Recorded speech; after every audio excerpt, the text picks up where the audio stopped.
হুম, guess আমরা লাইভে এসে গেছি। আমরা লাইভে গেস এসে গেছি। আর তোমাদের সাথে ইন্টারেক্ট করার আগে আমি ছোট্ট একবার শেয়ার করে নিতে চাই। আর তার জন্য দেখছি একজন দুজন মানুষ আসছে বেশ।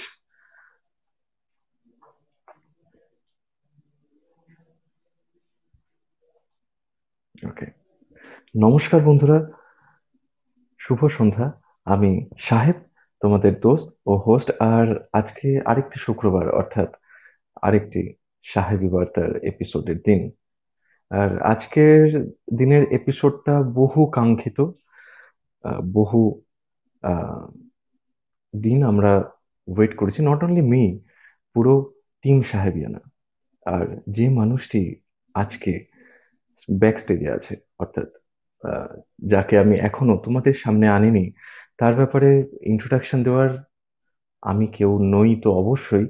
মানে আমার ভাষা নেই। মানে তিনি শুধুমাত্র কলকাতা বা পশ্চিমবঙ্গ বা শুধুমাত্র আমাদের ভারতবর্ষেই নন, সারা বিশ্বে তার মিউজিককে ছড়িয়ে মানে দিয়েছেন তো অবশ্যই, আর দিয়ে চলেছেন একই সাথে।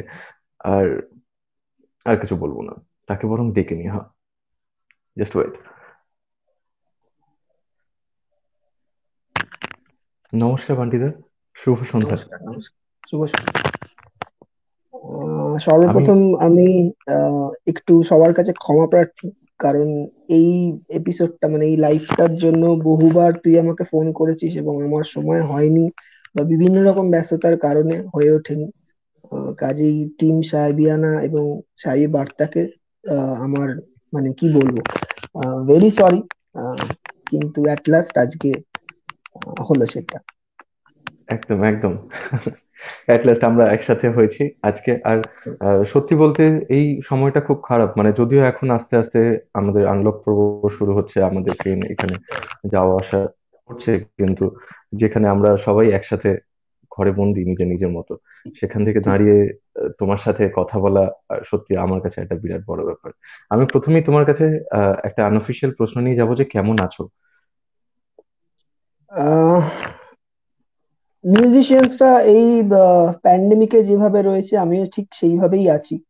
আহ, এখন তো সেরকম কোনো লাইভ শোজ নেই, যে মানে যেটুকু হচ্ছে পুরোটাই ডিজিটালের ওপরে। হুম, এবং ফাকিরা 3টে ডিজিটাল কনসার্ট করেছে। ঠিক। বাদ বাকি টুকটাক রেকর্ডিং সেশনস আর প্র্যাকটিস। তাছাড়া মানে আহ মানে ইনকামের পয়েন্ট অফ ভিউ থেকে দেখতে গেলে প্রায় বেকার আমরা সবাই এখন। Exactly so, exactly so. I don't know, আশা করি, আমরা সবাই আশা করি এই সময়টা খুব তাড়াতাড়ি কেটে যাক এবং সেটাই, সেটাই। আমাদের আগের দিনগুলো ফিরে আসুক। দাদা, আমার প্রথম অফিসিয়াল প্রশ্নে আমি যেতে চাই যে তুমি বেশ কিছু ব্যান্ড এতদিন যাবত তুমি বাজিয়েছো, এখনো বাজাচ্ছো তাদের, মানে অনেকের সাথে। যেরকম আমার যতদূর মনে পড়ে, স্বস্তিক নামে তোমার একটা ব্যান্ড ছিল, শহরে হুম, বাজিয়েছো, পরশ পাথরে তুমি হুম, বাজিয়েছো, বা ইভেন এখনো ফকিরা প্রজেক্ট মায়া, আরো হুম, আমি নাম বলছি না, এটসেট্রা এটসেট্রা এটসেট্রা। হুম। তাদের মধ্যে সব থেকে প্রিয় জায়গা তোমার কোনটা? দেখ, মানে ওরম কোন ভাবে তো ব্যান্ডের? প্রিয় বলাটা খুব আহ, চাপের একটা বিষয়। তার কারণ আমি যখন যে কোনো প্রজেক্ট বা যে কোনো ব্যান্ড করছি, সেটা আমার মনে হয় যে কোনো ইন্ডিভিজুয়াল মিউজিশিয়ান, যে কোনো, আজকে তুইও যদি কোথাও কোনো ব্যান্ডের হয়ে তুই সেই সেই দলের যদি তুই একটা মেম্বার হোস বা সদস্য হোস, তুই সেখানে তোর 100%টা দেওয়ার চেষ্টা করবি। আমরা সবাই সেটা দেওয়ার এক্স্যাক্টলি। চেষ্টা করি।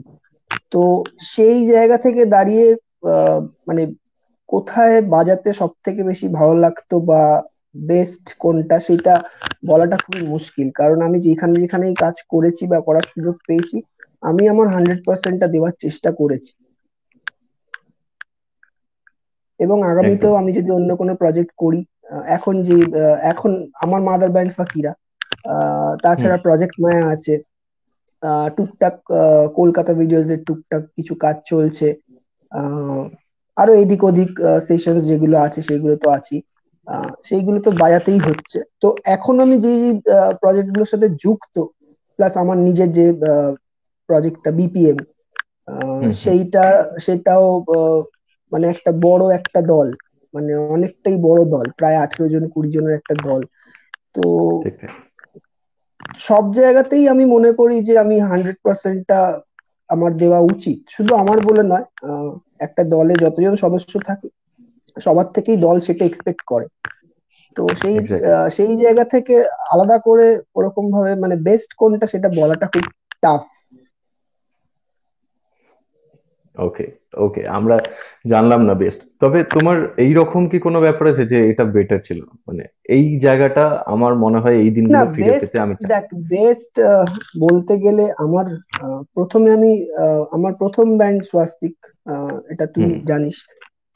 তারপরে আস্তে আস্তে আমি বেশ বহু অনেকগুলো ব্যান্ডে আমি কাজ করার সুযোগ পেয়েছি, যেমন তুই বললি আমি শহরে বাজিয়েছি কিছুদিন, পরশপাথরের কয়েকটা শো বাজিয়েছি, আমার তালতন্ত্রতে 2-3টে শো বাজানোর সৌভাগ্য হয়েছিল পণ্ডিত তন্ময় বোসের সাথে। উম আরো অনেক জায়গায় বাজিয়েছি, সেগুলো এখন কাউন্ট করতে গেলে মানে ভাবতে হবে কতগুলো জায়গায় বাজিয়েছি। কিন্তু আহ বিগত 8 বছর ধরে আমার একটাই ব্যান্ডের প্রতি ডেডিকেশন একটু বেশি, সেটা হলো ফকিরা। এক্স্যাক্টলি। তো সেই দিক থেকে যদি আহ মানে আমি বেস্ট বলবো না, কিন্তু মানে কাজের ফ্লোটা যেভাবে ফকিরার সাথে যে আমার জার্নিটা 8 বছর হতে চললো, প্রায় 8 বছর ক্রস করে গেল। তো ওই 8 বছরের যে জার্নিটা সেইটা আমার কাছে সব থেকে ভালো মনে হয় টিল ডেট। মানে শুধু মিউজিকের ঠিক। ক্ষেত্রে নয়, মিউজিকটা তো শুধু কোট আনকোট শুধু গান বাজনা করছি সেইটা নয়, হুম। মিউজিকের হুম। সাথে অনেক কিছুই জড়িয়ে থাকে। যেরকম আমরা হকির একটা এক্সটেন্ডেড ফ্যামিলি, আমরা নিজেদেরকে নিজেরা ফ্যামিলির মতন ট্রিট করি, আমরা ঘুরতে যাই, আমরা একসাথে খাওয়া দাওয়া করি, হ্যাং আউট করি। তো একটা ব্যান্ডে এইসব গুলো থাকা উচিত, শুধুমাত্র আসছি গান বাজনা করছি এবং চলে যাচ্ছি, তাতে আমার মনে হয় না বন্ডিংটা অত ভালো হয় যে কোনো দলেরই, যে কোনো ব্যান্ডের, আজকে সেটা গান বাজনার দল হোক বা থিয়েটারের দল হোক বা ক্রিকেট টিম হোক বা ফুটবল টিম হোক।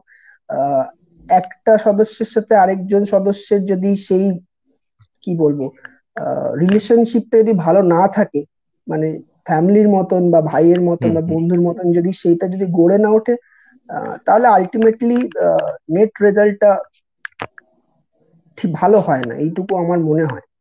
মানে যখন আমরা স্টেজে 5 জন বাজাই, আহ, তখন মনে হয় যে হ্যাঁ আমরা তো 5 জন একই ফ্যামিলির ছেলে। তো ওই তখন ইনস্টিটিউশন ফকিরাটাকে আমাদের সবসময় মাথায় রাখতে হয় যে আমরা ফকিরা, ওখানে বান্টিও না, ওখানে কুনালও না, ওখানে চয়নও না, ওখানে তিমিরও না, ওখানে অপূর্বও না, ওটা ফকিরা। তো এই ইনস্টিটিউশনটাকে রেসপেক্ট দেওয়াটা সব থেকে আগে জরুরি, তবে গিয়ে একটা দল বা একটা ব্যান্ড বা যাই বলিস না কেন সেটা ঠিকঠাক মানে জায়গায় যায়। ঠিক তাই, ঠিক তাই। এটা এটা এটা কারেক্ট কথা বলেছো দাদা, মানে এই রকম জিনিস আমাদের আশেপাশের ব্যান্ডে খুব কম দেখতে পাওয়া যায়, জানি না হয়তো প্রফেশনালিজমের জন্য বা হয়তো মানে কম এক্সপিরিয়েন্স থাকার জন্য, মানে এই না ফ্যামিলি সেটা হয়, ব্যাপারটা তার অনেকে কারণ তো হচ্ছে আমরা মুখে বলি। হ্যাঁ, না সেটার কারণও হচ্ছে একটা ইগো থেকে যায় কোথাও না কোথাও। মানে তুই যখনই দেখবি যে শুধুমাত্র গান বাজনা হচ্ছে, কোথাও না কোথাও একটা কারুর না কারুর প্রতি একটা খারাপ লাগা বা ইগো থেকে একটা একদিন বাস্ট আউট হওয়া। তো সেইভাবে আমরা অনেক দেখেছি, এরকম ভাবে অনেক ব্যান্ড দেখেছি, অনেক কিছু ঘটতে, অনেক ঘটনা ঘটতে দেখেছি। কিন্তু আমাদের মনে হয়েছে, মানে ফাকিরার কথা বলছি আমি, বা আমি প্রজেক্ট মায়ের কথাও বলতে পারি, আহ আমরা ইগোটাকে যখন আমরা একসাথে মিশি তখন ইগোটাকে আমরা অন্য জায়গায় ছুঁড়ে ফেলে দিই, তারপর মিশি। তো কাজেই সেইখানে আমরা একসাথে একজন আরেকজনের পেছনে লাগছি, মানে ওই ইগোর জায়গাটা আসতেই দিই না কোনোদিন। ঠিক মানে ঠিক। এতটাই সহজ আমাদের সম্পর্কটা যে সেখানে ইগো আসে না। সেখানে ঝগড়া আছে, সেখানে নিশ্চয়ই মানে আমার আর তিমিরের যথেষ্ট ঝগড়া হয়, ঝামেলা হয়, শুধু আমার নয় অনেকেরই অনেকের সাথে হয়। কিন্তু সেটা স্বাভাবিক, মানে একটা ফ্যামিলিতে থাকতে গেলে ঝগড়া হওয়াটাও যেরকম প্রয়োজন সেখান থেকেই ইতর্পণ অ্যালবামটা ঝগড়া দিয়ে শুরু হয়েছিল। হুম। ইতর্পণ অ্যালবাম যখন প্রথম রেকর্ডিং হওয়ার কথা ওঠে, তো তখন তুমুল ঝগড়া ঝগড়া দিয়ে শুরু হয়েছিল অ্যালবামটা, তো তারপরে রাইট। ইতর্পণা হয়েছে। তো সেটা যদি না হতো হয়তো ইতর্পণা হতো না। তো সেটাও একটা ভালো দিক, মানে ঝগড়াটাও হতে হবে কিন্তু সেটা কখনোই ইগোর জায়গায় যাতে না যায়। Exactly so. এক্স্যাক্টলি। আচ্ছা দাদা, আমি আমার নেক্সট প্রশ্নে আসি। যে ফকিরার, দেখো তুমি একটু আগে বললে ফকিরা তোমার মাদার ব্যান্ড, তো হুম। ফকিরার পাশাপাশি যে তুমি বিভিন্ন রকমের কাজ করছো, সেগুলো কেন? মানে সেগুলো কি শুধুমাত্র মিউজিকের খিদের জন্য, নাকি ফকিরায় এরকম কিছু অভাব হচ্ছে যেটা পূরণ হচ্ছে না? আহ এইটা না দু রকম আনসার হয়। প্রথমত, আহ, ওকে। এটা না অনেকটা ভাইস ভার্সা, ঠিক আছে? মানে আমি যদি শুধু ফকিরাতে বাজাতাম তাহলে আমিও তো ফকিরার সাউন্ডটাই করতাম, কিন্তু আমি যেহেতু বিভিন্ন জায়গায় বাজাচ্ছি বা বিভিন্ন প্রজেক্টে আমি যেহেতু বাজাচ্ছি, সেইখানকার আমার যাদের সাথে আমার কোলাব বা কোলাবোরেশন যাদের সাথে হচ্ছে, তারা হয়তো অন্যরকম কিছু মিউজিক বাজাচ্ছে, তো সেইখানে আমি সেখান থেকে হয়তো কিছু নতুন কিছু শিখতে পারছি। এই যে খিদেটা, এটা দুতরফা থাকাই ভালো। মানে আহ, সেটা হয়তো ফাকিরার জন্য কোথাও একটা গিয়ে আমি নতুন কিছু একটা শিখলে সেটা আমি ফাকিরাতে ইমপ্লিমেন্ট করতে পারছি। তো সেইটা যে কোনো মিউজিশিয়ানের একটা খিদে তো থাকেই যে আমি আহ, সব ধরনের জনরার মিউজিক যদি করতে পারি তার থেকে ভালো আর কিছু হয় না। মানে শুধু এক ধরনের এক্স্যাক্টলি। মিউজিক কেন করব? তো সেটা তো আছে, এবং আমাদের ব্যান্ড সবারই আছে, সবাই আলাদা আলাদা প্রজেক্টে যুক্ত, সবাই আলাদা আলাদা কাজ করে, হুম হুম। যার যে সাউন্ডটা ভালো লাগে। এবং সেইটা করার পর যখন আমরা ফকিরাতে আসি তখন আমরা ফকিরার মতন করে ভাবি, এবং সেখানে আমার ইমপ্লিমেন্টেশন থাকে, যেটা আমি নতুন শিখেছি, চয়নের থাকে, তিমিরের থাকে, কুরলের থাকে, তবে গিয়ে ফকিরার সাউন্ডটা তৈরি হচ্ছে। এইটা যদি না হতো হয়তো ফকিরার সাউন্ডটা কোথাও গিয়ে একটা স্ট্যাগনেন্ট হয়ে যেত, কোথাও গিয়ে মনে হতো যে একই রকম লাগছে বা একই রকম মনে হচ্ছে। যার জন্য আমাদের এক একটা গানের অ্যারেঞ্জমেন্ট এক এক রকম হয়। তুই মানে এক্স্যাক্টলি আমাদের এক্স্যাক্টলি। আমাদের মিউজিকটাকে কোনো একটা পার্টিকুলার কোনো জনরাতে বাঁধতে পারবি না। মানে রক করছে বা ফোক করছে, বা মানে ফোক তো অবভিয়াসলি ফোক, কিন্তু ব্লেন্ডটা যেটা করছি, যে মিউজিকটা দিয়ে, যে স্টাইলটা দিয়ে, সেটা কখনোই এক ধরনের হয় না। তো হুম। সেইটা চেঞ্জ হতে থাকে, এবং সেই চেঞ্জটা তখনই আসবে যখন তুই বিভিন্ন জায়গায় বিভিন্ন রকম মিউজিক করবি। তবে গিয়ে এবং শোনা তো অবশ্যই, শোনার একটা বড় ভূমিকা রয়েছে অলওয়েজ। কি ধরনের গান বাজনা শুনতে হবে বা কি ধরনের গান বাজনা ফলো করতে হবে, মানে আমার মতে হচ্ছে সব ধরনের গান বাজনাই শুনতে হবে প্রথমে। এক্স্যাক্টলি। ঠিক, এটা এটা কারেক্ট কথা। দাদা, আমি যখন ফকিরার মানে প্রসঙ্গে এসেইছি, তখন হুম। আমার দর্শক বন্ধুদের একটি প্রশ্ন তোমার জন্য ছিল হুম।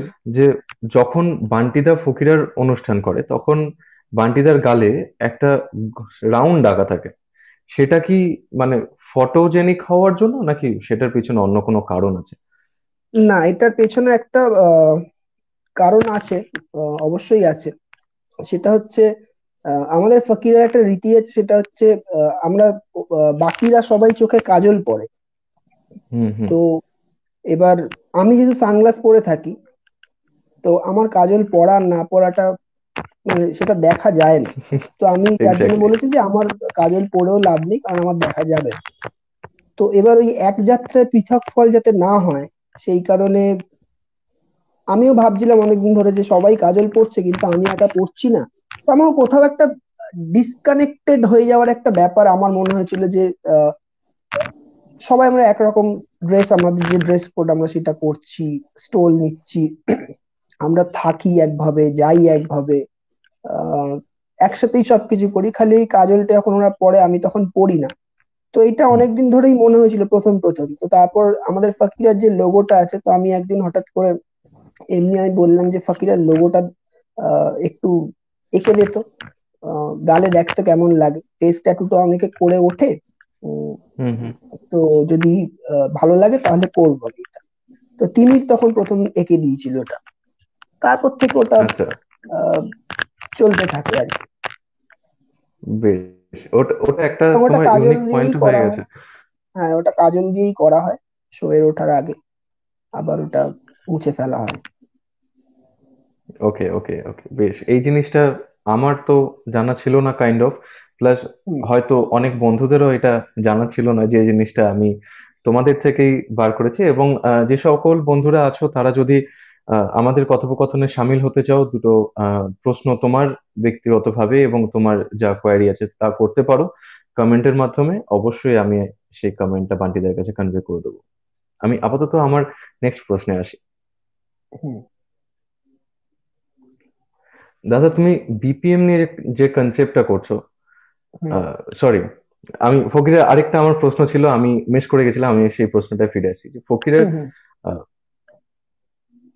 ফকিরের ইনস্ট্রুমেন্ট বাজানোর পিছনে, সরি, ফকিরের নতুন অ্যালবাম আসছে, এটা খুব মানে চড়াও হয়ে এই খবরটা আমাদের মধ্যে ছড়িয়ে পড়েছিল, কিন্তু সেই অ্যালবামটা এখনো পর্যন্ত তোমরা রিলিজ করোনি। সেটা কি এইটা খুব তাড়াতাড়ি রিলিজ হচ্ছে? আর একই সাথে আমার আরেকটি প্রশ্ন যে ফকিরা কি ফোক ওসির ব্যাপারে কিছু ভাবছে? প্রথম প্রশ্নের উত্তরটা হলো, আমরা যেভাবে আমাদের সেকেন্ড অ্যালবামটা রেকর্ড করেছি, যেটা তুই এক্ষুনি হুম, হুম, বলছিলি যে হুম। চড়াও ভাবে যেটা প্রচার হয়েছে, আহ, এবং সেটা বম্বেতে ওয়াইআরএফ এ গিয়ে রেকর্ড করা হয়েছে, যেভাবে মানে যতটা এক্স্যাক্টলি। খরচা সাপেক্ষ ব্যাপার সেটা রেকর্ড করা, তারপর তারপরের যে স্টেপটা, আমাদের রেকর্ডিং সব ডান, তারপরের যে স্টেপটা সেটা মিক্সিং এন্ড মাস্টারিং, সেটা একটা বিরাট ভূমিকা রাখে যে কোনো অ্যালবামের পেছনে, সেটা একটা বিরাট ভূমিকা রাখে। শুধু এটা নয় যে হুম। বাজিয়ে দিলাম আর হয়ে গেল। তো এই মিক্সিং মাস্টারিং এর যে প্রসিডিওরটা, সেটা করতে গেলে আমাদের বম্বে যেতে হবে। তো এই মুহূর্তে এখন আমরা যেতে পারছি না, তার কারণ আমাদের ফিনান্সিয়াল চাপ তো অবশ্যই রয়েছে, কারণ আমাদের শো নেই। বিগত 8 মাস 9 মাস আমাদের কোনো শো নেই, তাই তাই আমাদের ফান্ডটাও নেই। এবং বম্বে সিচুয়েশনও এখন খুব একটা ভালো নয়। আহ, তো সেই কারণে আমরা এইটাতে একটু পিছিয়ে গেছি। তবে আমাদের যতদূর আমরা ডিসাইড করছি যে এই মানে আসছে বছর 2021-এ রিলিজ করে দেবো, সেটা মিডে হোক কি লাস্টের দিকে হোক, আহ, পেয়ে যাবে সবাই হরে কৃষ্ণ আগ। ঠিক।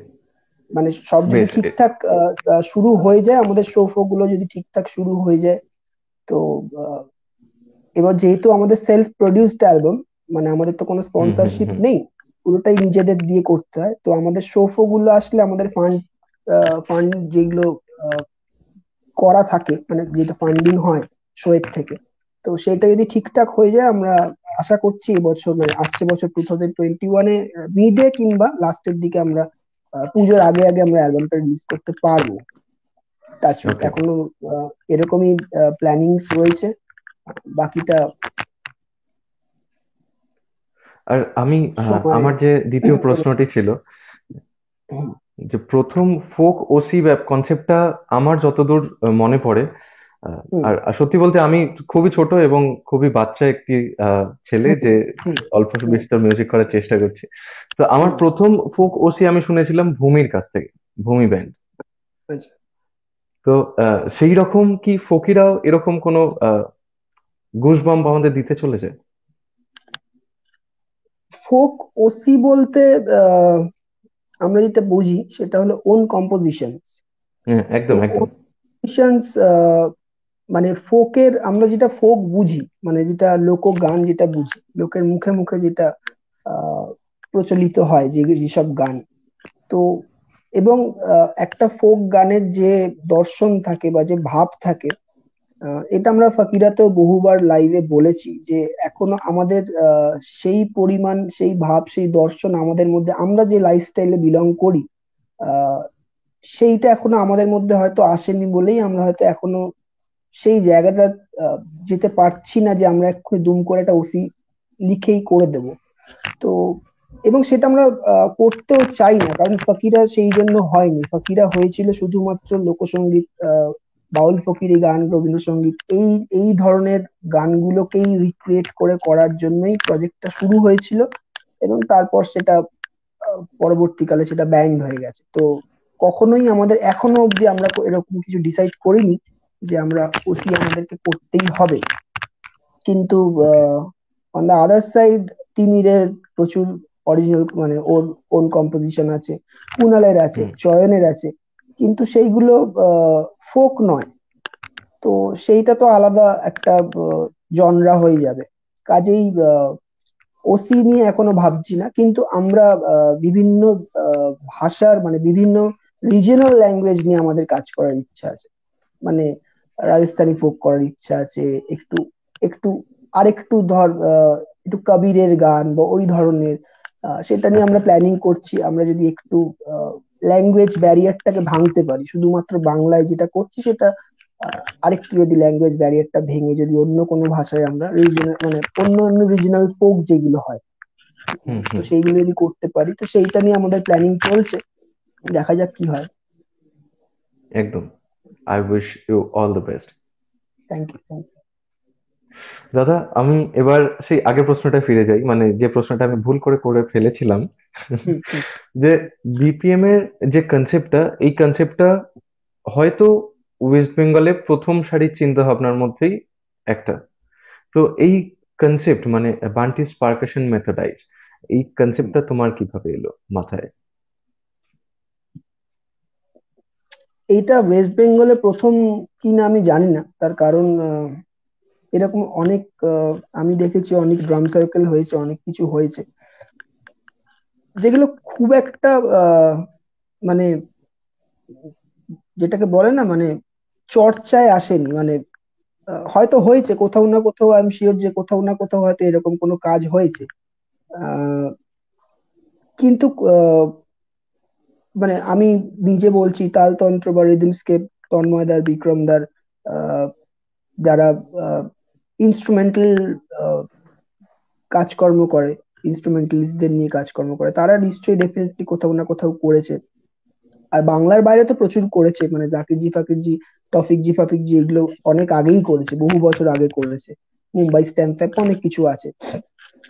তো আমার মূল উদ্দেশ্যটা ছিল যে আহ, প্রথমত ড্রামারদের মধ্যে একটা সাংঘাতিক ইউনিটি আছে, যেটা আমি ড্রামারদের মধ্যেই শুধু দেখতে পাই। তার কারণ আমি জানি না, আমি সত্যি খুব ব্লেসড যে আমি আমার যতগুলো ড্রামার বন্ধু বান্ধব আছে তারা প্রত্যেকজন আমাকে এতটাই ভালোবাসে এবং এতটাই স্নেহ করে যে আমি যদি বলি আমি এটা করব, কেউ আমাকে না করে না। মানে সেটা আবদারও বলতে পারিস বা সেটা আদেশও বলতে পারিস। তো সেটা যখনই বলি তখন সবাই হ্যাঁ চল করি, চল তুই কর, আমি করছি, এই যে মনোবলটা পাওয়া বাকিদের থেকে। আমি এইটুকুই ভেবেছি যে সবাই মিলে একসাথে গান বাজনাটা করব, বাজাবো সবাই মিলে। এবং আমার একটা কনসেপ্ট ছিল যে যদি একটা ভোকালিস্ট সোলো করতে পারে, যদি একটা গিটারিস্ট সোলো করতে পারে, যদি একটা ড্রামার সোলো করতে পারে, মানে সেইগুলো আমাদের কলকাতায় খুব একটা কিন্তু প্রচলিত নয় বা বাংলায় খুব একটা প্রচলিত নয়। শুধুমাত্র হুম একাপেলা হচ্ছে, শুধু ভোকালিস্টরা একাপেলা করে একটা ব্যান্ড করছে, গান হচ্ছে। আহ, হুম আমাদের বেঙ্গলে এখনো সেইভাবে হচ্ছে, হয়তো খুব আস্তে আস্তে হচ্ছে, কিন্তু সেইভাবে এখনো ওই প্রচারের মুখে আসেনি। আহ, তো আমার কনসেপ্ট ছিল যে শুধুমাত্র ড্রামার এবং পারকাশনিস্টরা বাজাবে, একটা দল হবে এরকম। তো সেইটা থেকেই বিপিএম করা। এবং পরে কি হবে এবং আহ, এইটা করব বলেই করছি এরকম কোনো প্ল্যানিং নিয়ে আমি বিপিএম করিনি। বিপিএম করেছিলাম আমি যে সবাই একসাথে আসবো, বাজাবো এবং মজা করব। এইটাই মূল উদ্দেশ্য ছিল। এবং সেটার জন্যই আমি কখনো ওই এজ ব্যারিয়ারটাও রাখিনি যে আমার বয়সী ছেলে হতে হবে, আমাদের হুম থেকে সিনিয়র হলে হবে না বা আমাদের থেকে জুনিয়র হলে হবে না। বিপিএম এ এমনও আছে যারা আমার স্টুডেন্ট, আমার ভাইয়ের মতন, আবার এমনও আছে যারা আমার গুরু। ঠিক টুটুলদা ঠিক। আছে, সঞ্জুদা আছে, হুম পিকলুদা আছে। তো এরাও সিনিয়র। তো আমার কনসেপ্টটা ছিল যে সিনিয়র আমাদের জেনারেশন এবং আমাদের পরের জেনারেশন, তিন তিনটে জেনারেশনই থাকুক সেখানে। তো এই কনসেপ্টটাই ছিল।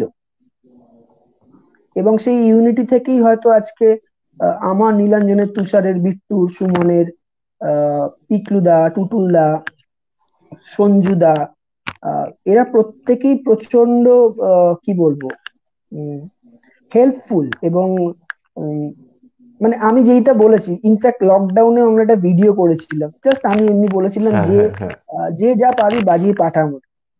একটা বিপিএম বলে দিয়েছিলাম যে এই বিপিএম এর মধ্যে সবাই বাজিয়ে পাঠা। তো তারপর আমাকে কেউ কোনো প্রশ্ন করেনি কেন, কি কারণ, কি হবে। তো হুম তারা হুম। করে পাঠিয়েছে সবাই কিন্তু। তো এইটাই আমাকে হয়তো বিপিএম করার আহ, একটা অন্যরকম মনোবল জোটায় যে ঠিক আছে, এতগুলো ছেলে যখন আমার পাশে আছে এবং আমি যেটা বলি সেটা ওরা সহমত হয় এবং সবাই ঝাঁপিয়ে পড়ে। তো সেই কারণেই আর কি। মানে শুধু আমার প্রজেক্ট তো নয় যে আমি একা যা বলবো সেটা হবে, আমি সবার ঠিক ঠিক। ইনপুট আমি নেওয়ার চেষ্টা করি। আমি সবাইকে বলি এটা এরম হলে, এরম হলে কেমন হয় একটু বল, তুই এখানে একটু বল। তো সবার প্রজেক্ট হিসাবে বিপিএমটাকে আমি রাখতে চাই, সবাই যাতে, আমি যদি নাও থাকি বিপিএম থাকুক। মানে এইটা হচ্ছে কনসেপ্ট, মানে থাকুক এবং দিন দিন দিন আরো মেম্বার্সরা বাড়ুক, আরো বড় হোক দলটা, এটাই। আর একদম। আর সেরকম ভাবে বিপিএম করা আমার কোনো আলাদা করে কোনো আহ, কি বলবো মানে উম, উদ্দেশ্য। যে বিপিএম করলে আমি শোস পাবো, বা আমি জানি এখানে এখনো ওই জিনিসটা তৈরি হয়নি যে শুধুমাত্র একটা 1 ঘন্টার শুধু প্রকাশন অনসাম্বল এসে লোকজন শুনবে টিকিট কেটে। আহ, হুম। তো আমি জানি সেটা হবে না, এই মুহূর্তে দাঁড়িয়ে হবে না, কিন্তু যদি কোনোদিনও হয় তাহলে ডেফিনেটলি বিপিএম করবে। একদম অবশ্যই। আর আমি সেই দিনের অপেক্ষায় খুব মারাত্মকভাবে আছি, যেদিন আমি বিপিএম কে আবার লাইভ দেখতে পাবো। হুম, একদম একদম আমরাও সেই অপেক্ষায় আছি। কিন্তু যেহেতু পুরোটাই এখন এমন একটা সিচুয়েশন, টালমাটালের ওপর দিয়ে আমরা যাচ্ছি যে আমরা কোনো ঠিক কিছুই তাই। এখনো বুঝে উঠতে পারছি না যে কি করা উচিত আমাদের এই মুহূর্তে দাঁড়িয়ে। কিন্তু আস্তে আস্তে সব খুলছে, এটা একটা ভালো দিক যে আস্তে আস্তে সবকিছু আহ, হচ্ছে, এক্স্যাক্টলি। অল্প আদার অল্প হলেও হচ্ছে, অল্প আদারওয়াইজ হয়তো স্কেলে হলেও আমাদের হচ্ছে। কোনো উপায় নেইও। আমরা মানে যদি আবার রিবুট না করি, তো আলটিমেটলি আমরা নিজেরাই মারা যাবো। যাই হোক, মানে আর হ্যাঁ, দুঃখের কথা নয়। এইটা নিয়ে, এবার হ্যাঁ আবার এইটা নিয়ে তো অনেক আলোচনা হয়েছেও আগে। আহ, আর নতুন করে কি বা বলবো। এক্স্যাক্টলি এক্স্যাক্টলি, আমি একটা গুরুত্বপূর্ণ প্রশ্ন নিয়ে যাব, যে প্রশ্নের সম্মুখীন মানে যে সিচুয়েশনের সম্মুখীন আমি অনেকবার হয়েছি। আমি জানি না, হয়তো হুম, তুমি কোনোদিন হয়েছো কি হওনি। সেই প্রশ্নটা শুনলে নিশ্চয়ই বুঝতে মানে প্রশ্নটার উত্তর তুমি আমাদের বলবে। যে অনেক সময় বিভিন্ন অনুষ্ঠানে যখন যখন ধরো আমি যখন ভোকালে মানে ভোকালে থাকি, পাতি কথায়, হুম, তো তখন আহ, অনুষ্ঠানের অর্গানাইজাররা ভোকালিস্টকে ভোকালিস্ট বলেন, সিঙ্গার বলেন। কিন্তু হুম, যেসব অনুষ্ঠানে আমি ড্রামস বা পারকাশন বা কাহন প্লেয়ার এই হিসাবে যখন যাচ্ছি, তখন আমায় বলা হচ্ছে হ্যান্ডস। হুম। এইটা কেন ভাই? মানে সেই তো আলটিমেটলি আমি মানুষ, মানে যখন আমি আহ, সেখানে গান গাইছি, সেখানে আমি একটু বেশি আদর পাচ্ছি, খাতির পাচ্ছি। আর যখন আমি ড্রামস বাজাচ্ছি তখন আমি মানুষ নই। এই না, কনসেপ্টটা এইটা নিয়ে যদি তুমি কিছু এইটার বলো। এইটা এইটা অ্যাকচুয়ালি এটা বহু বিতর্কিত একটা মানে কি বলবো কোয়েশ্চেন। এটা বহুবার আমাকে এই কথার সম্মুখীন হতে হয়েছে, কিন্তু আমার দেখতে হবে কোথায়, মানে ভুলটা কোথায়। এইটা আহ, মানে এইটা বলেই লোক, মানে এইটা হয়ে এসছে এত বছর ধরে, এইটা হয়ে এসছে। তো আজকে হঠাৎ করে এইটা আমি চেঞ্জ করতে পারবো না একা, আমি এটা চেঞ্জ করতে পারবো না। আমি খুব বেশি হলে যেই মানুষটা আমাকে বলছে যে হ্যান্ডস, তাকে আমি গিয়ে ভালো মুখে হয়তো বোঝাতে পারি যে দাদা হ্যান্ডস বলবেন না, হ্যান্ডসটা ঠিক শব্দ নয়, আপনি মিউজিশিয়ানস বলুন, বা ব্যান্ড মেম্বার বলুন, হ্যান্ডস বলে কিছু হয় না। কিন্তু এইটা তো অলরেডি এইটা এস্টাবলিশ একটা টার্ম, মানে এস্টাবলিশ হয়ে গেছে। তো এইটাকে এখন ঠিক করতে গেলে আমাদের সবাইকে দায়িত্ব নিতে হবে। মানে আজকে আমি যদি ভাবি এক্স্যাক্টলি। ও বাবা ও কেন হ্যান্ডস বলছে, এইটা না ভেবে সঙ্গে সঙ্গে গিয়ে তাকে বলা যে দাদা, বা বয়স জ্যেষ্ঠ হলে যে কাকু বা জেঠু, হ্যান্ডস বলবে না, হ্যান্ডস বলে কিছু হয় না, মিউজিশিয়ানস বলবেন, হ্যাঁ এরপর থেকে। তো এইটা যদি আমরা সবাই ভেবে নিই যে কোনোদিনও আমি যদি কাউকে শুনি হ্যান্ডস বলতে, আমি সঙ্গে সঙ্গে গিয়ে এটা বলবো, সেই লোকটা হয়তো পরের বার বলার আগে হয়তো দুবার ভাববে, না আমাকে তো বলেছিল যে হ্যান্ডস বলতে না, তখন সে হয়তো ঠিক মিউজিশিয়ানস ঠিক বলবে। তাই। তো এইটা একদিনে হবে না, এইটা আমার একার দ্বারা হবে না, এটা সবাইকেই দায়িত্বটা নিতে হবে। আহ তো এইটাই মানে আলাদা করে এইটা তো। আর সব থেকে বড় কথা হচ্ছে যারা ফ্রন্ট ম্যান হয়, মানে আমাদের ব্যান্ড এরকম তিমি ফ্রন্টম্যান, তো এরকম যারা ফ্রন্টম্যান যারা ভোকালিস্ট হয়, যাদেরকে মানে ভোকালিস্টদেরকেই লোকজন বেশি চেনে, কারণ তারা কথা বলে, তারা বেশি ইন্টারাক্ট করে অডিয়েন্সের সাথে, যার জন্য তাদেরকেই লোক বেশি চেনে। তো এইখানে যদি ভোকালিস্টরা স্টেপটা নেয় সবার আগে, তাহলে তার থেকে ভালো আর কিছু হয় না। মানে আজকে যদি তিমির যদি শোনে যে ফাকিরা যখন কোথাও শো করতে গেলে যদি শোনে যে তোমার হ্যান্ডস কোথায়, সবার আগে ও প্রোটেস্ট করে যে হ্যান্ডস বলবেন না, হ্যান্ডসটা ভুলটা। ওরা আমার ঠিক ব্যান্ড ঠিক মেম্বার, তাই। ওরা মিউজিশিয়ান ফাকিরার, আমি যেরকম মিউজিশিয়ান ওরাও মিউজিশিয়ান, আমি ভোকালিস্ট ওরা ইনস্ট্রুমেন্টালিস্ট। তো এইটা দায়িত্বটা সবাইকে নিতে হবে। আজকে যারা গান বাজনা করে তাদের সবাইকে নিতে হবে। এবং শুধু আমাদের বাংলা ব্যান্ড বা আমরা যে ধরনের গান বাজনা করি সেই ধরনের নয়, যারা কমার্শিয়াল অ্যাসপেক্টে যারা গান বাজনা করে, কমার্শিয়াল যারা আহ, গান বাজনা করে, তাদেরকেও এটা আহ, মানে প্রচেষ্টা করতে হবে, তবে গিয়ে হয়তো হবে। এবং এইটা যেহেতু একদিনে হয়নি, এটা বছরের পর বছর চলে এসছে, এবং কমানোটাও একদিনে যাবে না। মানে হঠাৎ করে ওয়ান ফাইন মর্নিং তুই এটা ভাববি না যে তোকে কেউ বলবে যে তুই মিউজিশিয়ান, তোকে হ্যান্ডজি ঠিক বলবে। ঠিক তো এটা তোকে আবার বছরের পর বছর আবার এটা তোকে করতে করতে করতে করতে হয়তো একদিন গিয়ে হয়তো সেই পুরো জিনিসটা দেখবি সর্টেড হয়ে যাবে, তখন হয়তো সবাই মিউজিশিয়ান বলছে। বুঝতে ঠিক পারছিস? ঠিক তাই। তো সেটাই, যেরকম ধর আহ, আমরা আহ, কলকাতা ইংলিশে আগে ক্যালকাটা লিখতাম, তাই হুম তো? তো ক্যালকাটা যখন কলকাতা হয়ে গেল, তো অনেকের কিন্তু এইটা বলতে একটু কষ্টই হতো ইংলিশে। কলকাতা ক্যালকাটা এখনো অনেকে লোক বলে ফেলে। হুম হুম। হুম হুম। তো এবার আস্তে আস্তে 4-5 বছর পর কিন্তু দেখবি এটা এখন আর কিন্তু আমাদের মনে হয় না, আমরা হয়তো ক্যালকাটা ওয়ার্ডটা ভুলে গেছি। হ্যাঁ ঠিক।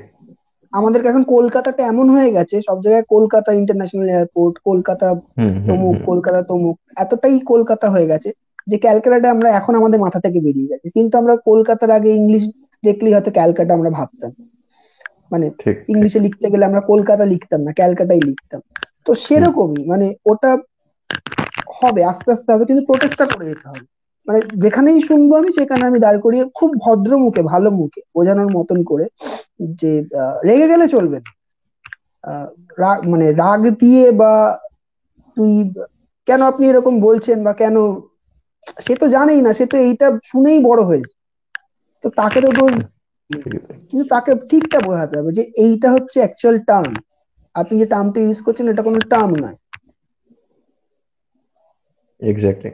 ব্যাস এইটাই। আর এর থেকে ভালো সমাধান আর কিছু নেই। মানে আমরা যদি সবাই দায়িত্ব নিই, সবাই যখন যেখানে শুনবো আমরা যদি সবাই প্রোটেস্ট করতে পারি, তাহলে এটা আস্তে আস্তে ঠিক হয়ে যাবে।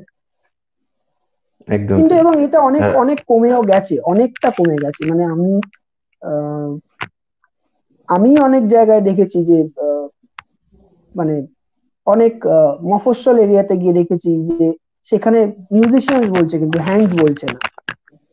তো এটা হয়ে যাবে আস্তে আস্তে, আর একটু সময় গেলে হয়ে যাবে। কিন্তু এই প্রোটেস্টটা করতে হবে, মানে শুনলেই তাকে ডেকে বলতে হবে, ভালো করে বোঝাতে হবে। Exactly exactly. আর আমার মনে হয় যে পরবর্তীকালে মানুষজন অবশ্যই বুঝবেন। আর এটা বোঝা উচিত, কারণ মানে আহ, খারাপ লাগে বাজে কথায়। না, ওকে, খারাপ আমি আমার ডেফিনেটলি খারাপ লাগাটা থাকতেই পারে, কারণ কিন্তু খারাপ লাগলে তো আমাকে আহ, বলতে হবে যে আমার খারাপ লাগছে। তো নয়তো তো খারাপ এক্স্যাক্টলি লাগাটা দিনের পর দিন থেকেই যাবে, তাই না? এক্স্যাক্টলি। তো আজকে আমাকে কেউ যদি বলে হ্যান্ডস, তো আমি আমার খারাপ লাগলো, আমি খারাপ লাগাটা রেখে দিলাম। কিন্তু আমাকে যদি কেউ বলে, আমি যদি তাকে গিয়ে বলি আপনি হ্যান্ডস বলবেন না, এটা ঠিক টার্ম নয়, আপনি মিউজিশিয়ানস বলুন, তবে হয়তো আমার কোথাও গিয়ে এটা ভালো লাগবে যে না আমি একজনকে তো শেখাতে পারলাম। সে আবার পরের বার বলার আগে কিন্তু ভাববে যে না আমাকে তো ওই ছেলেটা এসে বলেছিল যে হ্যান্ডস বলে না, মিউজিশিয়ানস বল। ও আরো 4 জনকে বলবে, তারা আরো 4 জনকে বলবে, এইভাবে আস্তে আস্তে ছড়াবে। মানে খারাপ লাগার কোনো জায়গা নেই, এটা তো চলে এসছে, এটা দুম করে একদিনে ঠিক হবে না। Exactly so. ওকে, আমি দুটো নেক্সট প্রশ্ন নিয়ে যাব, যে প্রশ্নটা ব্যক্তিগতভাবে আমার। এবং এখনো পর্যন্ত আহ, আমি জানি না মানে এই কথাটা আমি ঠিক বলছি কিনা। কলকাতায় এই দুখানা টার্ম এখনো পর্যন্ত সেইভাবে গড়ে ওঠেনি বা আস্তে আস্তে গড়ে উঠছে। প্রথম হচ্ছে পাউডার ড্রাম অ্যাক্ট, আর সেকেন্ড হচ্ছে লিকুইড ড্রাম অ্যাক্ট। এই জিনিস দুটো যদি আহ, আমাদের একটু বুঝিয়ে দাও যে মানে জিনিসটা কি, আলটিমেটলি খায় না মাথা দেয় না কি করে। শুধুমাত্র যেটুকু আমরা দেখতে পাই সেটুকু আমি ভিডিও হিসাবে বলছি, আমি কখনো লিকুইড ড্রাম বা পাউডার ড্রাম আমি কখনো সামনাসামনি দেখিনি। তো শুধুমাত্র আলোর একটা বেশ খেলা দেখা যায় যখন ফোর ড্রামটা বাজানো হয়। এর থেকে বেশি কিছু আমি কখনো বুঝতে পারিনি। এই ব্যাপারটা যদি আমাদের একটু বুঝিয়ে দাও তুমি। আচ্ছা, পাউডার ড্রাম একটা আমি এখনো সেইভাবে আমার এতটা সড়গড় নই, আমি জানি না ব্যাপারটা এক্স্যাক্টলি কি।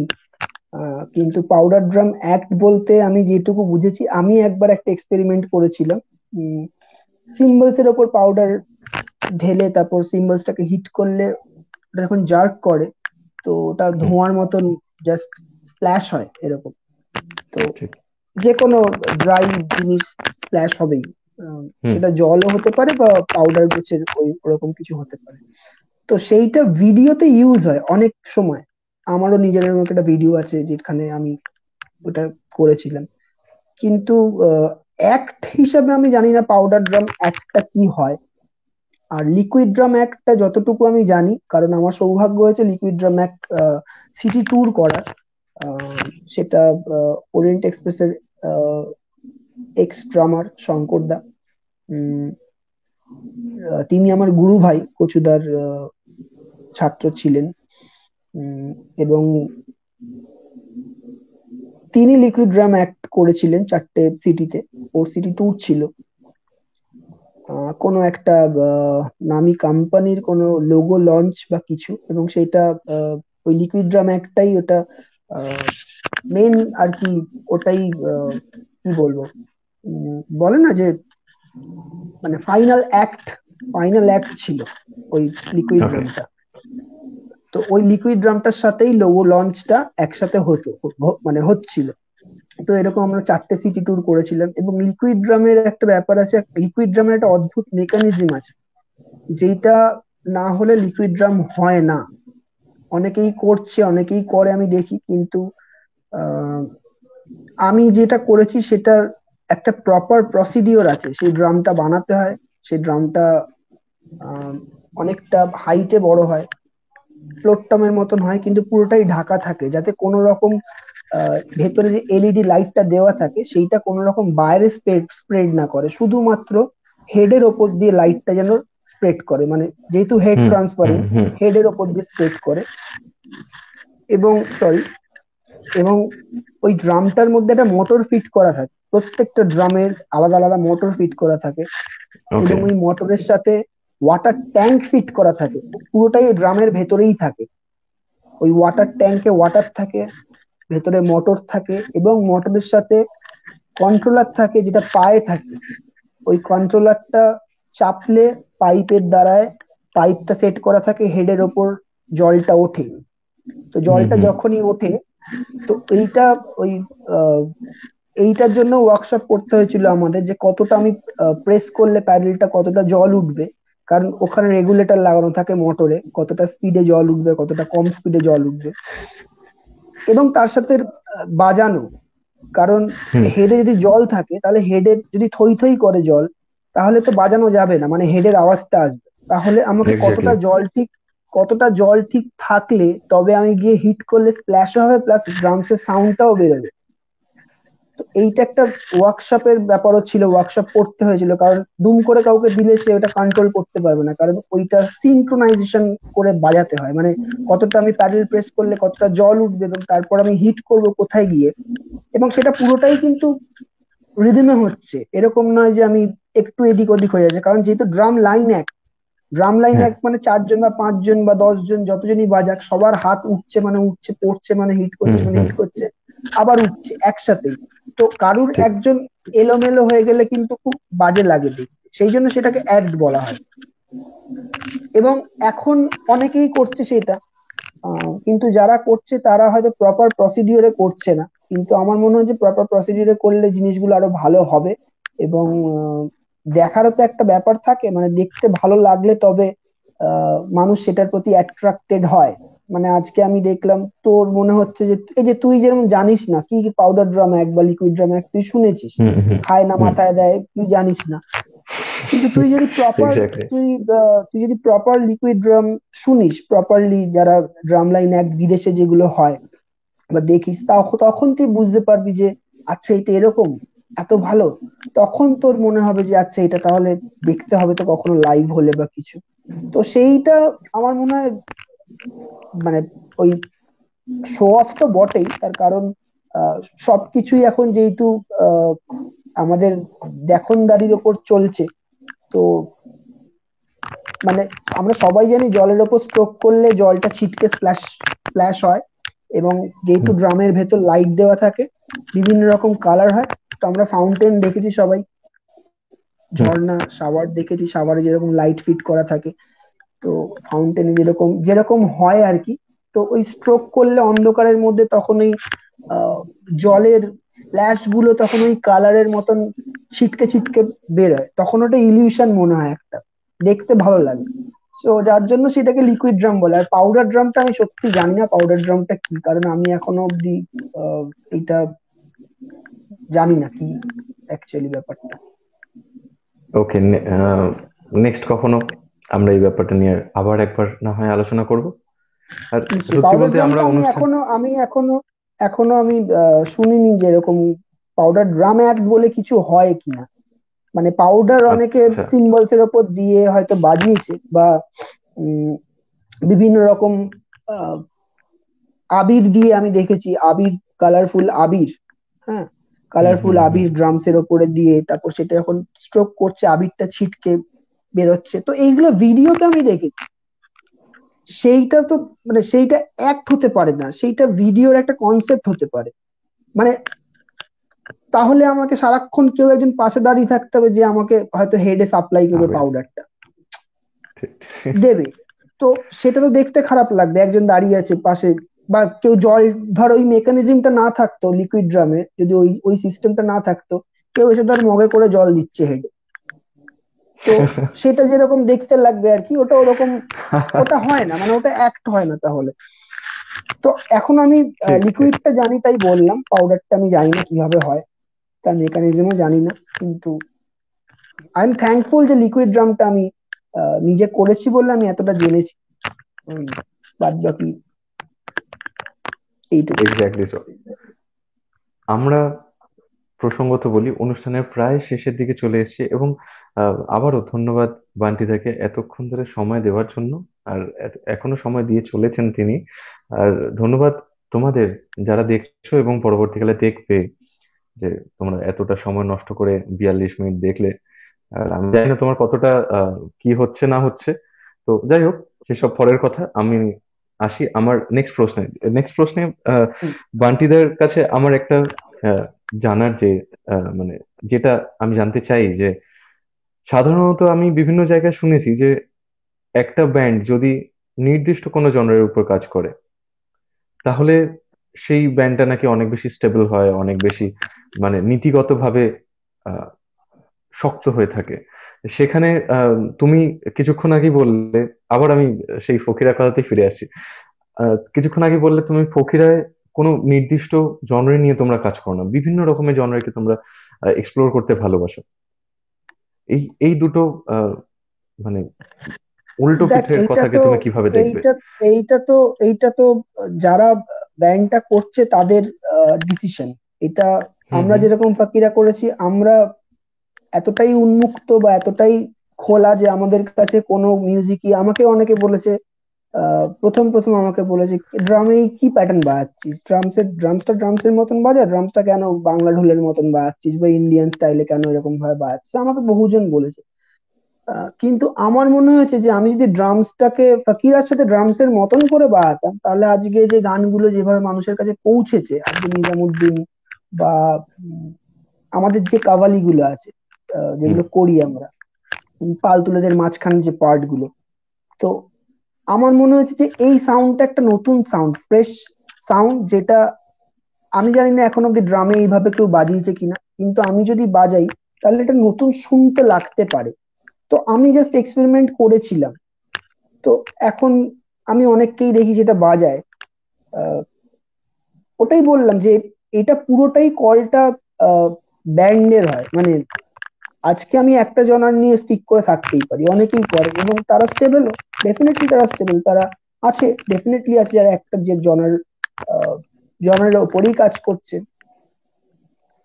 মানে তুমি বলতে চাইছো এইটা যে এইটা ব্যান্ডের দুটোই। ওপর, দুটোই দুটোই, হ্যাঁ, মানে আমি এটা বলছি না যে তোমাকে সব ধরনের মিউজিক করতেই হবে, তুমি নাই হুম। করতে পারো, তুমি নাই করতে পারো আনটিল আনলেস তুমি জানো তুমি কি করবে, বাকি সব ঠিক আছে। মানে এক্স্যাক্টলি। তুমি যদি ভাবো তুমি রক মিউজিক করবে, তুমি রকই করো, তুমি যদি ভাবো পপ করবে, তুমি পপ করো, তুমি যদি ভাবো ব্লুজ করবে, ব্লুজ করো, তুমি যদি ভাবো যে জ্যাজ করবে, জ্যাজ করো। কিন্তু এরকম নয় যে সব ধরনের মিউজিক করলেই একটা ব্যান্ড টিকবে আর না তো টিকবে না। কিন্তু সব ধরনের মিউজিক শুনতে হবে সবাইকে, এইটা আমি বলছি। মানে ঠিক আমরা ঠিক। আমরা অনেক সময় অ্যাভয়েড করে যাই যে কেন একটা এরকম বুঝতে পারছি না, জ্যাজ একটা জ্যাজ মিউজিক চলছে আমি কিছু বুঝতে পারছি না, তো শুনে লাভ নেই, যেটা আমি বুঝেছি এটা শুনি। তাহলে না যেটা হয় সেটা হচ্ছে অ্যাকচুয়ালি আমি কিন্তু একটা জিনিস মিস করে গেলাম, মানে আমি একটা হয়তো বড় একটা সাবজেক্ট মিস করে গেলাম, যে আমি হয়তো না বাজাতে পারি বা না বুঝতে পারি কিন্তু আমি শুনি অ্যাটলিস্ট।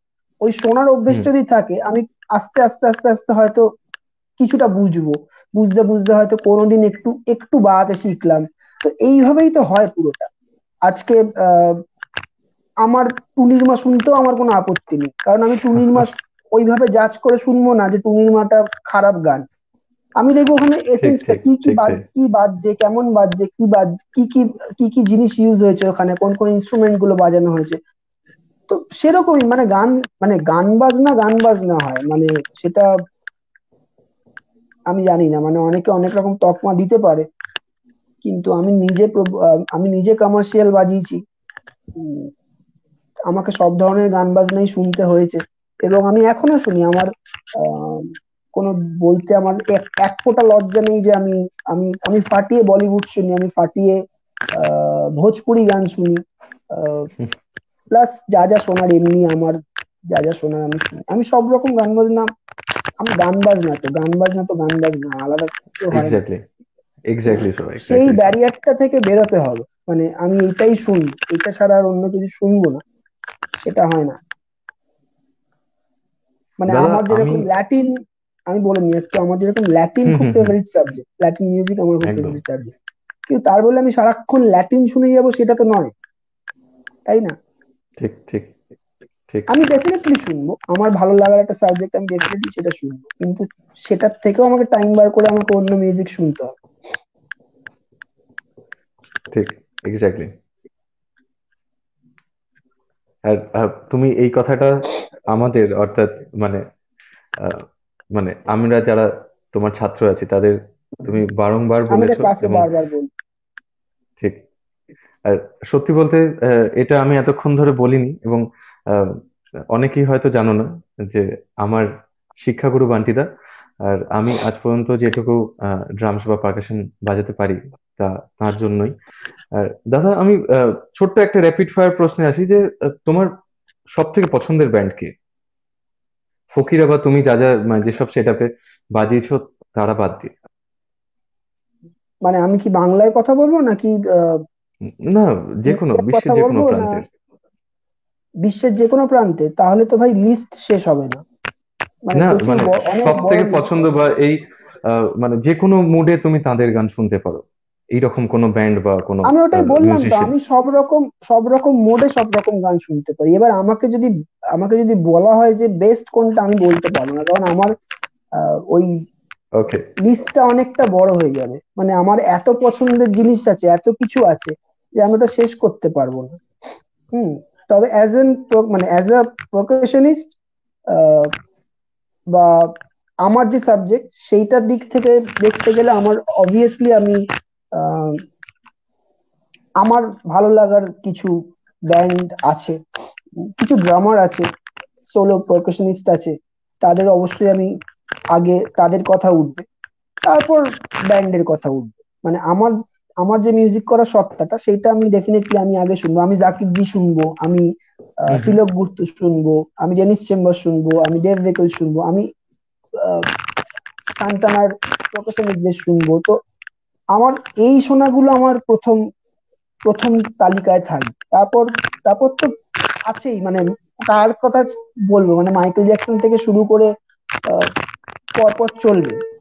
মানে ব্যান্ড তো ছেড়েই দে, মানে ইগলস থেকে শুরু করে স্করপিয়ন্স থেকে শুরু করে যা যা পিঙ্ক ফ্লয়েড, কিন্তু সব সব মানে আলাদা করে, মানে ওরকম ভাবে ওই বললাম মোড বলে কিছু হয় না, মিউজিক মিউজিক হয়। আর সব থেকে পছন্দের জনরে? পছন্দের দেখ, আমি এনজয় করি খুব যদি বলিস, প্রথমত উম, আমাদের ইন্ডিয়ান রিদম, মানে হিন্দুস্তানি ক্লাসিক্যাল, সেটা হুম হুম যেটা হুম আমাদের রুট।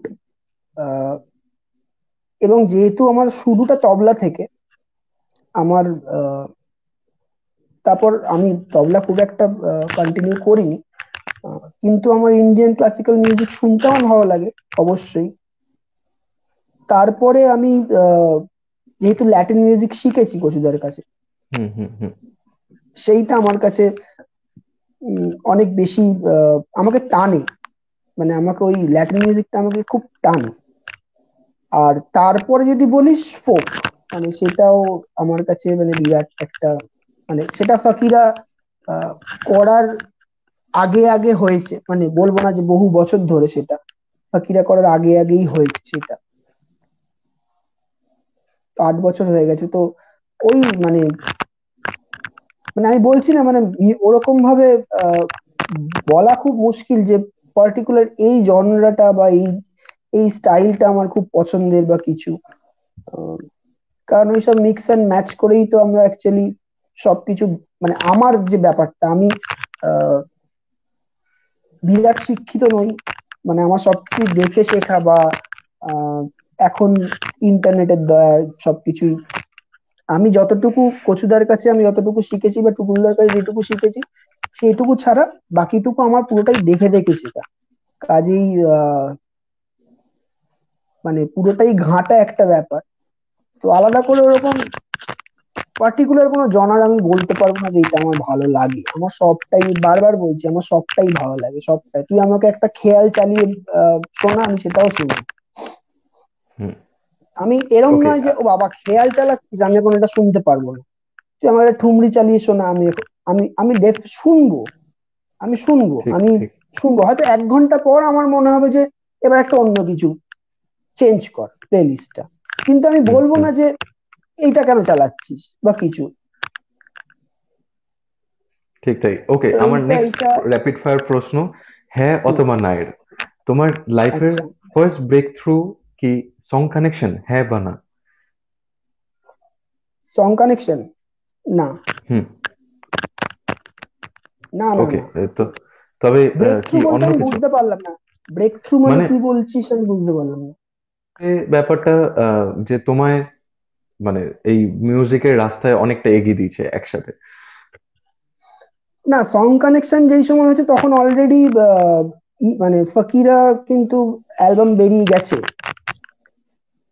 ওকে। সং কানেকশন যখন হয়েছে তার আগেও কিন্তু R2D2 বলে, আকাশ বাংলাতে একটা, তখন আকাশ বাংলা নাম ছিল, এখন যেটা হুম আকাশ হুম আট হয়ে গেছে। তো হুম সেখানে R2D2 বলে একটা অনুষ্ঠান হয়েছিল, রকের উপম তাল হ্যাঁ, রকের উপম তালে তন্ময়, R2D2। তো প্রথম ব্রেক কিন্তু হিসাব মতন আমার সেইটাতে, মানে ওকে। প্রথম আমি আমার প্রথম টিভি অ্যাপিয়ারেন্স বা আমার, আমি প্রথম গিয়ে আমি তন্ময় বোসের মতন, ওরকম পণ্ডিত তন্ময় বোসের মতন ওরকম একটা আহ, এবং সেখানে বহু গুণী মিউজিশিয়ানসরা এসেছিল, আহ, হুম মানে তারা মেন্টর ছিল। তো সেরকম অনুষ্ঠান আর হয় না, মানে সেটাই আমি অনেককে বলি যে এরকম শুধুমাত্র মিউজিশিয়ানসদের জন্য একটা অনুষ্ঠান, আগে যেরকম ব্যান্ডে মাতারাম হতো বা কেবিএল হতো, হুম হুম তো হুম এখন সবটাই ভোকালিস্ট ওরিয়েন্টেড হয়ে গেছে, মানে শুধু মিউজিশিয়ানসদের উঠে আসার, ব্রেক পাওয়ার এই ব্যাপারটা খুব কম কমে গেছে। মানে আমার ওই ওইটা আমার প্রথম ব্রেক, যদি প্রথম ব্রেক বলতে চাস তাহলে ওটা, মানে আমার প্রথম টিভি অ্যাপিয়ারেন্স, এবং আমি ওরকম একটা ম্যাস্ট্রোর সাথে, মানে তন্ময়দার সাথে ওরকম একটা এবং সেটার আমি চ্যাম্পিয়নও হয়েছিলাম সেই ওকে। ওটা রিয়েলিটি নাইস। শোই ছিল। হুম, আহ, হুম, হুম, তো হুম। তারপরেই আস্তে আস্তে আমি তারপরে আমার আলাপ সমন্ত এবং সবটাই পুরোটাই credit goes to my teacher টুটুলদা, জয় ভট্টাচার্য।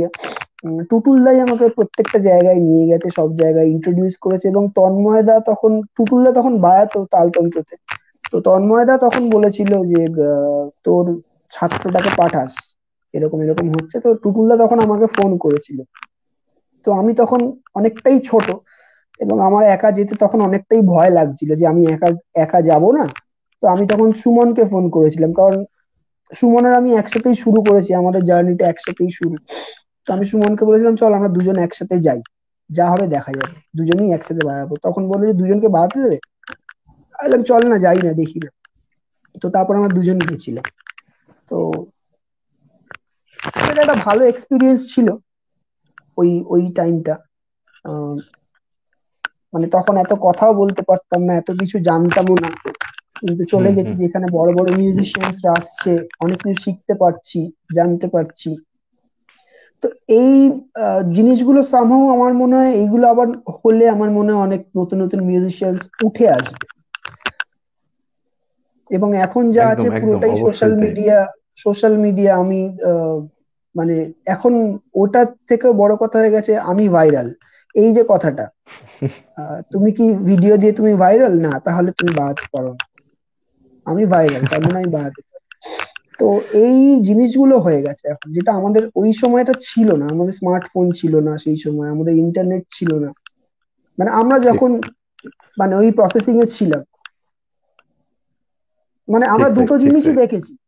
আমরা হচ্ছে এমন একটা জেনারেশন, আমরা ক্যাসেটও দেখেছি, আমরা সিডি দেখেছি, আমরা আবার পেন ড্রাইভ দেখেছি, আমরা সবটা দেখেছি। চেঞ্জ হতে হতে কিন্তু দেখছি আমরা। হয়তো আমরা রেকর্ড হুম, প্লেয়ার দেখিনি, লং প্লে দেখিনি, কিন্তু আমরা ক্যাসেট দেখেছি, আমরা ফ্লপি দেখেছি, আমরা সিডি দেখেছি, ডিভিডি দেখেছি, পেন ড্রাইভ দেখেছি, এতগুলো চেঞ্জ ঠিক। হয়েছে। মাইক্রোচিপ দেখেছি, মানে এসডি কার্ড দেখেছি। তো হ্যাঁ, সবকটা কিন্তু চেঞ্জ হচ্ছে আস্তে আস্তে। তো আমরাই একমাত্র জেনারেশন যারা এত কিছু দেখছি। এরপর আর জানি না কি হবে, মানে এখন তো অ্যাপ, সব অ্যাপে হয়, অ্যাপ চলে হুম, এসছে। এক্স্যাক্টলি। ওকে, আমরা কথাবার্তা বলতে বলতে অলমোস্ট বেশ কিছুটা দেরি করে ফেলেছি। তবু আমার বান্টিদাকে ছাড়তে ইচ্ছা করছে না, তাই আমার বান্টিদার কাছে শেষ প্রশ্ন। এবং যাওয়ার আগে তো আরো কিছু কথাবার্তা হবে। আর যারা দেখছো এখনো, যাদের এখনো আমাদের কথাবার্তা ভালো লাগছে, মনে হচ্ছে কিছু প্রোডাক্টিভ কথাবার্তা হচ্ছে, তারা প্লিজ শেয়ার করো, শেয়ার করে আরো বন্ধুদের মধ্যে ছড়িয়ে দিও। কারণ এটা আমার স্বার্থে নয়, মিউজিকের স্বার্থে। ওকে, আমার শেষ প্রশ্ন তোমার কাছে যে আহ, তুমি অনেক, মানে ইদানিং কালের যেসব বাংলা মুভি হোক, ওয়েব সিরিজ হোক, বেশ কিছু জায়গায় তুমি বিজিএম দিচ্ছ। এবং বেশ কিছু নতুন কম্পোজারদের প্রথম পছন্দ তুমি, মানে এটা আমার গোপন সূত্রে খবর। তো যাই হোক, তো আহ, এই রকম আগে মাঝখানে ব্যাপারটা চলে এসেছিল যে ভিএসটি বা মানে প্লাগইনস দিয়ে শুধুমাত্র আহ, কি বলে তোমার বিজিএমটা তৈরি হচ্ছে, যেখানে এখন বাজানোর রেওয়াজটা আস্তে আস্তে ফিরছে।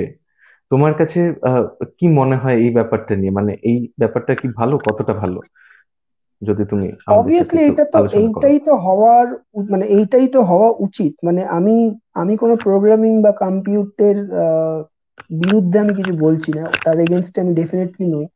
আহ, কিন্তু একটা হাতে বাজানো একটা, তার যে শব্দ বা তার যে আহ, কি বলবো, সেটার যে মজাটা, সেটা কখনো একটা কম্পিউটারাইজড বা একটা প্রোগ্রামিং এ সেটা হয় না। মানে হাতে যে অর্গানিক যে ব্যাপারটা থাকে হাতে বাজানো, সেটা আমরা সবাই জানি, আর নতুন করে আর আমার কিছু বলার নেই। আহ, এবং আহ, যেটা তুই বলছিস যে প্রথম প্রথম পছন্দ তুমি, অনেকেই যারা আছে, তো যারা আছে তারা কিন্তু সবই আমাদের জেনারেশনের ছেলে। তো তারাও মিউজিকটাকে ঠিক ওরকম ভাবেই ভাবে এবং ওরকম ভাবেই আমি নাম ধরে ধরে বলতে পারি প্রত্যেক কটা যাদের যাদের কাজ আমি করি, প্রত্যেক জনের আলাদা আলাদা করে আমি নাম বলতে পারি, যে তারাও প্রচন্ড খোলা মনের মিউজিশিয়ান। মানে তারাও মানে অনেকটা বড় ভাবে ভাবে ব্যাপারটা। তো সেই কারণে তারা ওই মিউজিকটা করছে, তারা আবার লাইভটা বাজানো করাচ্ছে, বিজিএম হোক চাই গান হোক বা যাই হোক। তো হুম। সেটার ভালো দিক, এবং সেটা আস্তে আস্তে সব কম্পোজার মিউজিক ডিরেক্টররা যদি করতে আরম্ভ করে, তাহলে আবার আগের মতন হয়ে যাবে সিচুয়েশনটা। এক্স্যাক্টলি। কারণ তুমি আমি ভিএসটি, হ্যাঁ বল। আমি প্রসঙ্গত একটা কথায় আসি যে তুমি বললে আমি ভিএসটির এগেনস্টে নই, এটা কেন? মানে দেখো, একজন মানে একটা ভিএসটি তো একজন অথবা দু তিনজনের পাতি কথায় না, বলা আমি যায় চাকরি ভিএসটির খেয়ে নিতে এগেনস্টে পারে। নই, তার কারণ হচ্ছে আমি ভিএসটির এগেনস্টে নই তার কারণ হচ্ছে আমাদের তো দুটো জিনিসই একসাথে গ্রহণ করতে হবে। আমরা যদি টেকনোলজিটাকে না নিতে পারি তাহলে আমরা পিছিয়ে পড়বো। আমরা যদি টেকনিক্যাল জিনিসপত্রগুলো না নিতে পারি তো তাহলে আমরা পিছিয়ে পড়বো। কিন্তু অন দা আদার সাইড, আমরা যদি রুটটা ভুলে যাই, মানে ভিএসটি যেগুলো আছে সেগুলো তো স্যাম্পল, সেগুলো তো কারুর না কারুর বাজানো, ঠিক সেগুলো তো ঠিক। এমনি এমনি আসেনি, সেগুলো তো কেউ না কেউ বাজিয়ে স্যাম্পল তৈরি করেছে, তবে তো হুম হুম ভিএসটিটা আসছে, প্লাগইনস গুলো তো। আমি সেটার বিরুদ্ধে নই, সেটা হতেই পারে। তার কারণ হচ্ছে যা কম্পিটিশন বা এবং আহ, মানে এখন, মানে এখনকার কথা আমি এখন কিনা জানি না, এটা আগে হতো কিনা, মানে হয়তো তোকে বললো দুদিনের মধ্যে একটা কাজ, একটা গান বানিয়ে তোকে দিয়ে দিতে হবে। এবার দুদিনে তুই কম্পোজ কখন করবি, তুই রেকর্ড কখন করবি, তুই মিক্স কখন করবি, তুই মাস্টার কখন করবি, তোকে দুদিনে একটা রেডি প্রোডাক্ট দিতে হবে। তো হুম। সেই টাইমটা বাঁচানোর জন্য সেটা করা, প্রোগ্রামিং করা। এবং প্রোগ্রামিং যে খুব খারাপ তাও নয়, প্রচুর গান আছে প্রোগ্রামও করা উইথ তার সাথে হাতে বাজানো, মানে সবকিছু প্রোগ্রাম নয়, প্রোগ্রাম আছে কিন্তু তার সাথে লাইভও বাজছে, সেই জন্য অত সুন্দর শুনতে লাগছে। ঠিক।